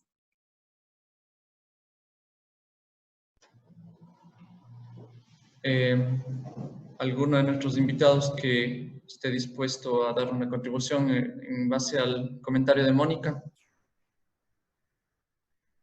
Pablo, adelante. Sí. Mira, Mónica, acá hay una cosa bien importante y es que los espacios públicos, en este caso, para dar respuestas, no hay que pensarlos simplemente como superficies aisladas.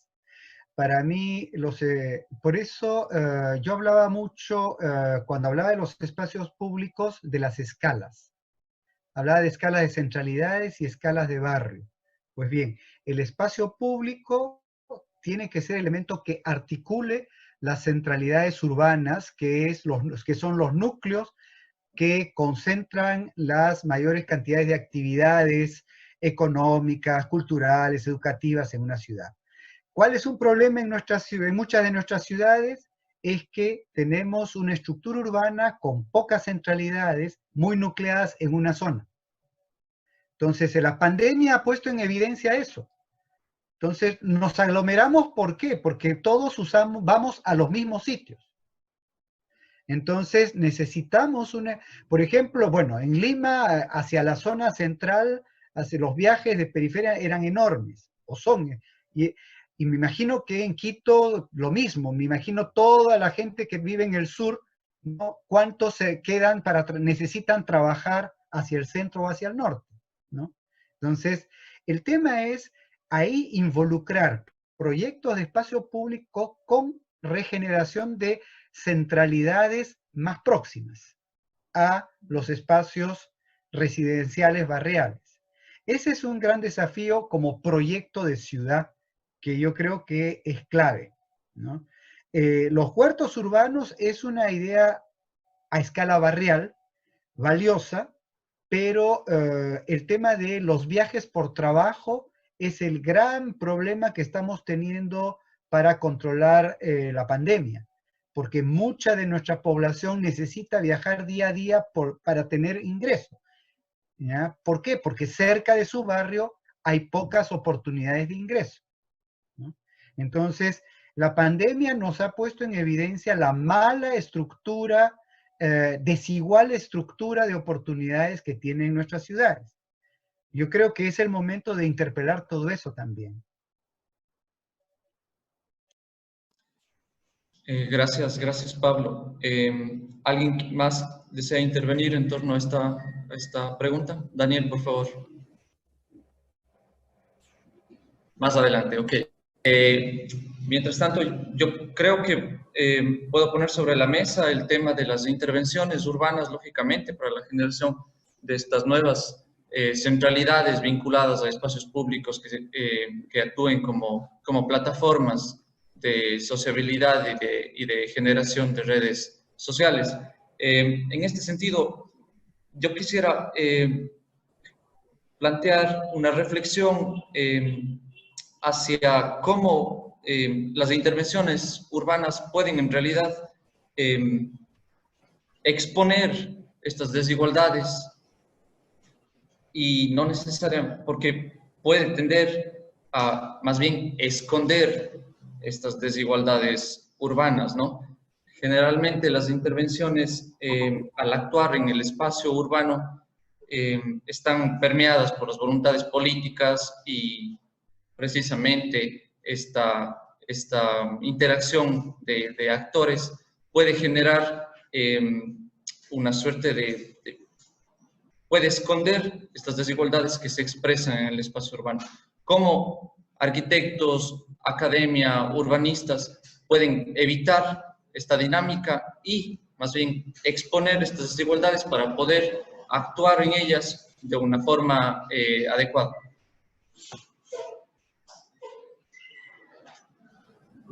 Carolina, Daniel, ¿alguien?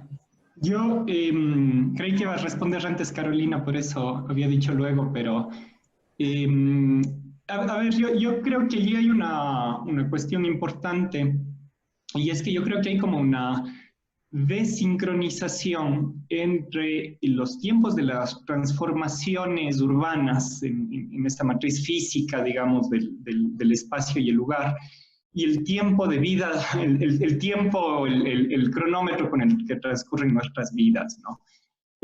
Cada vez que se hace una infraestructura en la ciudad, es una infraestructura que va a durar, ¿cuánto? 20, 30, 50, 100 años, ¿no? Y pensamos que la vida de las personas va a transcurrir de la misma manera durante esos 20, 30, 50 o 100 años. Y hoy más que nunca creo que nos hemos dado cuenta que la forma de vida necesita y requiere de cambios mucho más rápidos.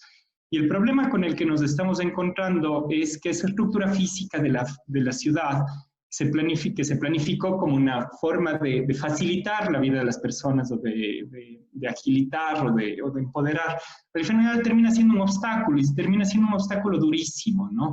En el ejemplo que ponía Mónica, por ejemplo, sobre los huertos urbanos, o cuando se había hablado del tema de las calles, muchas veces pasa eso. Entonces la infraestructura física, esa materialidad tan presente que tenemos en el tema del asfalto, del concreto, del ladrillo, que son materiales que tienen una duración extremadamente larga, no respetan los posibles cambios que necesita y que requiere una sociedad más en los tiempos tan cambiantes como ahora.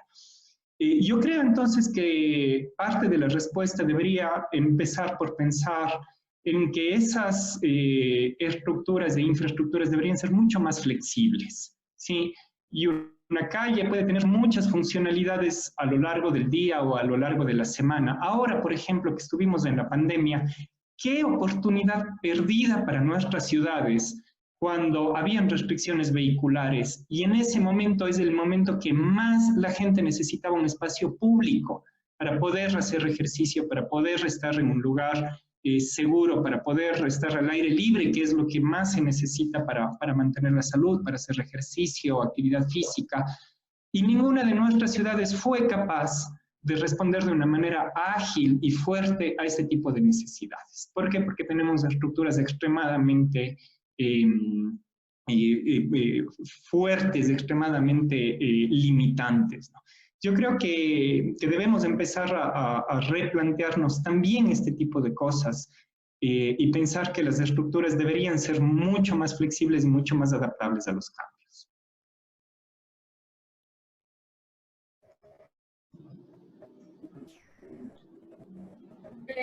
Bueno, me permito, creo que todo es en estos procesos, como bien lo decías, cómo no ocultamos una problemática.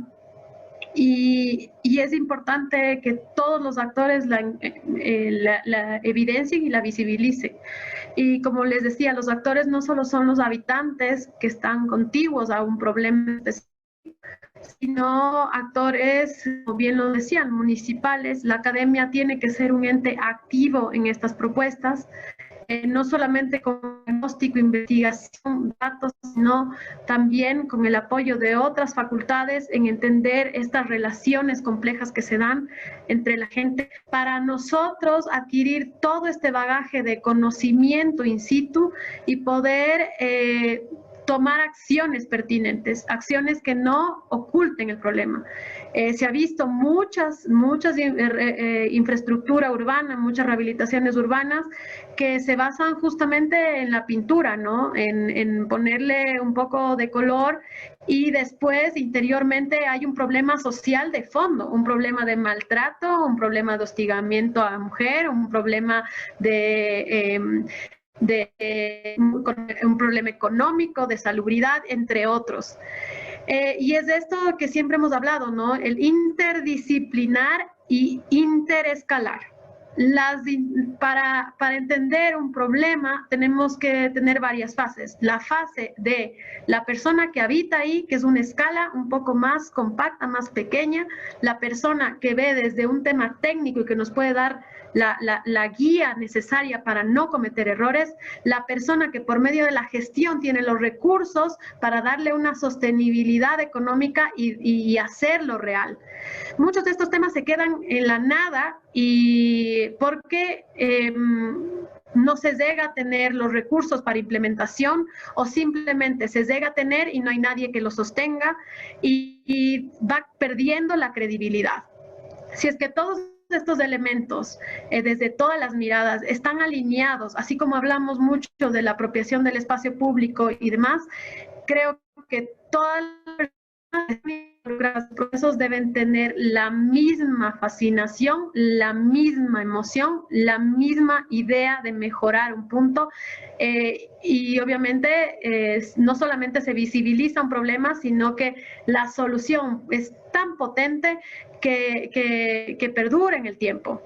Les doy un tema muy claro, ¿no? Que ahora intervenciones urbanas que duren más de 100 años.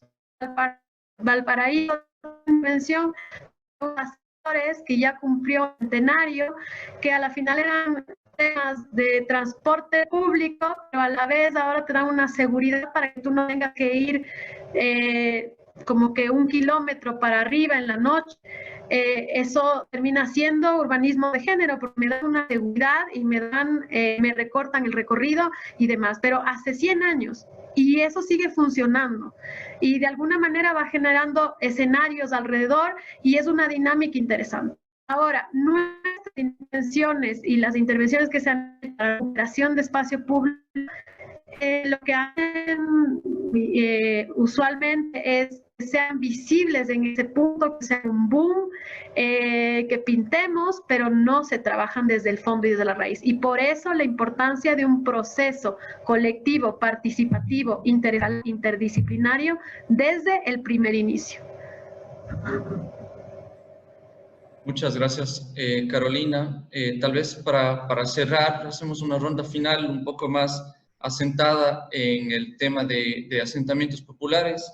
Quisiera saber qué piensan ustedes acerca de cómo todas estas nociones, la multiscalaridad, la multidisciplinaridad, la incorporación de dinámicas colectivas y conocimiento local, así como este planteamiento de generar espacios más flexibles y más adaptables, cómo todo esto se asentaría en la realidad de los asentamientos populares de Latinoamérica. Sabemos que no existe una sola realidad y que esto es variable en las diferentes ciudades, pero creo que es válido una reflexión general en cuanto a eso. Podríamos empezar con Pablo, por favor. Sí, gracias. Gracias, Javier. Sí, bueno, en realidad los desafíos de los espacios de encuentro son grandes y están muy relacionados también con las características del territorio, ¿no? Entonces, en países como Ecuador, Perú, en sus ciudades como Quito o Lima, por ejemplo, muchas veces estos asentamientos significan ocupación de laderas de cerro, lo cual genera grandes desafíos en torno a tejidos. Ahora, tenemos una historia de espacios que se han construido por iniciativa de lo colectivo y con poca, bueno, previsión de futuro, entonces no estamos hablando de grandes espacios muy amplios, ¿no? Y donde el origen muchas veces es un Estado que se lavó las manos. Entonces, lo que tenemos ahí son espacios o lugares, siguiendo a Daniel, pero de escala comunal, ¿ya? La noción de lo público, de espacio de todos, ¿cómo le voy a decir a un asentamiento, a un colectivo que ha armado su propio espacio, que de pronto ese espacio es de todos? La noción de inclusión no tiene sentido. Entonces, ahí un primer desafío es necesitamos que nuestros estados se hagan legítimos en los asentamientos populares, ¿no? Porque realmente se han producido al margen de ellos en buen lugar, ¿no? Y en función de hacerse legítimos, el otro desafío, pues, es el carácter comunal, cómo se ha configurado. Porque nuestros asentamientos populares han podido armar espacios comunales, pero con todas las condiciones de desigualdades que atraviesan nuestras sociedades. Entonces podemos tener una preeminencia de los varones, es clarísimo, en la jerarquía de los usos, ¿no? Una cosa que para las propias organizaciones populares no es visible, y por eso proyectos como algunos de los que han sido presentados son importantes, en cerros es, bueno, en 20 años que la población de asentamientos populares va a ser mucho mayor en adultos mayores, ¿qué va a pasar con todas esas escalinatas que tienen que subir y bajar, ¿no? Entonces, ahí hay proyectos importantes que más bien el Estado debería interpelarse de cómo intervenir y ganar la legitimidad que no tuvo, ¿no? Entonces, es verdad que ideas como los funiculares son ideas interesantes a interpelarse porque ayudarían a inclusión y también a considerar una regeneración. Yo creo que nuestros estados tienen que generar un nuevo pacto, ¿no? Un nuevo pacto con los sectores populares a partir de entrar más legítimamente, ¿no? Y dar derechos de ciudad, pero no como dádivas de clientelaje, sino como el derecho justamente de ciudadanos. Porque el pacto que hemos tenido en el siglo XX ha sido ocupa y nosotros iremos reconociendo lo que has ocupado, pero no hay un compromiso de proyección mayor.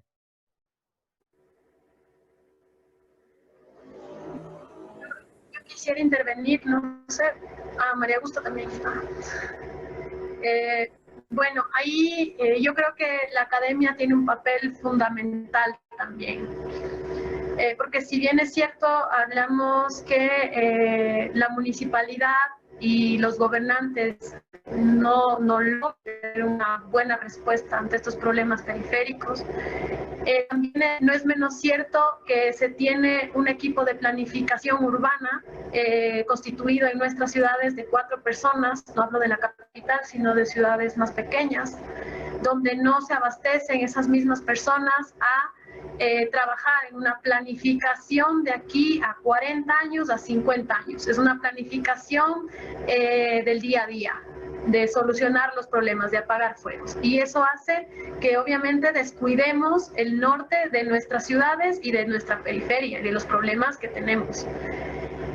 Es así, este tema debe cambiar, pero sabemos que no está tan claro, no está al lado, no es fácil. Es un tema estructurante, desde la política pública hasta la organización gubernamental. Y es ahí, teniendo en cuenta esas falencias, donde la academia me parece que es fundamental. Y una academia activa y proactiva. Estoy clara y lo he vivido. Por medio de la academia llegamos al municipio de Ambato a presentar una temática importante, que no solamente había habido 10 tesis, sino que 3 de ellas estaban por finalizar, que no solamente existen los datos de que es un problema de movilidad urbana, un problema de barrio en ladera, de periferia, de inseguridad, sino que están aquí la gente que estudia estos temas, apoyados de técnicos, apoyados de tutores, que tienen posiblemente mayor capacidad de entender estos problemas que lastimosamente el grupo de planificación que no se da abasto. Y esto no solo debe ser una presentación de proyectos, de investigaciones, de sino empezar a relacionarse intrínsecamente con las municipalidades. No sé, es un camino largo, pero no le veo más opción que meter a más técnicos. Y la única opción que tiene actualmente nuestro organismo municipal o de gobernantes es aliarse actualmente con las academias. El dinero y tienen que apoyar esto, por lo menos que las tesis sean tesis que aporten, que apoyen a estos desarrollos. Entonces le veo ahí como siempre viendo hacia una solución, ¿no? Porque a veces vamos en los problemas que sabemos que existen. ¿Qué opciones? ¿Qué tenemos en la mano? En la mano tenemos nosotros, solo en Quito se gradúan 500 arquitectos y urbanistas haciendo centros culturales de millones de dólares que no necesitan nuestras ciudades. Entonces, si se cambia un poco esta mirada y enfocamos nuestras necesidades a algo puntual y pragmático, necesario, posiblemente tenemos más manos, más cabezas, más teoría, más estudios, más diagnósticos. Veo esta como una solución que puede dar, pero la academia debe meterse desde temas de organización política y temas de organización de ciudades. Muchas gracias, Carolina. Daniel, tu reflexión final. Yo solamente, muy brevemente, lo que había dicho hace un momento, volver a escucharnos, volver a vernos, volver a conversar. Yo creo que hay demasiados desencuentros en este momento entre academia, planificadores, los habitantes, realmente, tanto los habitantes como los flotantes de los lugares. No nos escuchamos unos a los otros y cuando se plantean proyectos generalmente se parte ya de una posición de confrontación que creo que puede ser revitable con algunas de las condiciones que ha planteado Carolina, sobre todo al darnos cuenta de que necesitamos tiempo. Y esto es algo que nuestros políticos tienen que entender. Que no puedes simplemente que se te ocurre un proyecto porque te dio la gana o porque lo planteaste en campaña y que quieres que en 3 meses o en 6 meses esté construido porque es tu obra. Eso es algo que se hacía en el siglo XX que dio pésimos resultados y es algo que no podemos darnos el lujo como ciudades de seguir haciendo. Yo creo que nuestras ciudades, conversábamos alguna vez con Margarita Green, tienen el síndrome de la ciudad adolescente, las ciudades intermedias en Latinoamérica, ¿no? Y como una ciudad adolescente, pues quiere ser grande, pero todavía es chica y quiere tomar decisiones arriesgadas y quiere verse bien y quiere ser la más chévere y no sé qué. Pero al mismo tiempo, las decisiones que se toman en esta época son decisiones que van a influenciar en los próximos 100 años. Y ya no tenemos tanto tiempo. Ya no tenemos tanto tiempo como nos ha demostrado la pandemia, como nos está demostrando los temas de cambio global y cambio climático. El tiempo se nos está agotando y esas ventanas de acción que tenemos también se nos están agotando. Así que creo que necesitamos de verdad mirarnos y escucharnos más para esto. Gracias, Daniel. Creo que de esta última parte lo que es importante subrayar la necesidad de esta generación de este pacto, ¿no? En el que obviamente deberían estar vinculados la academia, las instituciones de gobierno local y demás actores ciudadanos. Sin más, les damos las gracias por su participación, especiales agradecimientos a nuestros ponentes y a todos los participantes. Les invitamos a una nueva sesión el día lunes a las 10:30 hora de Ecuador, así como el día martes 27 de octubre. Muchas gracias a todos. Esperemos que hayan disfrutado y nos vemos pronto. Muchas gracias. Muchas gracias. Hasta luego. Gracias, Javier. Gracias Muchas a todos. gracias.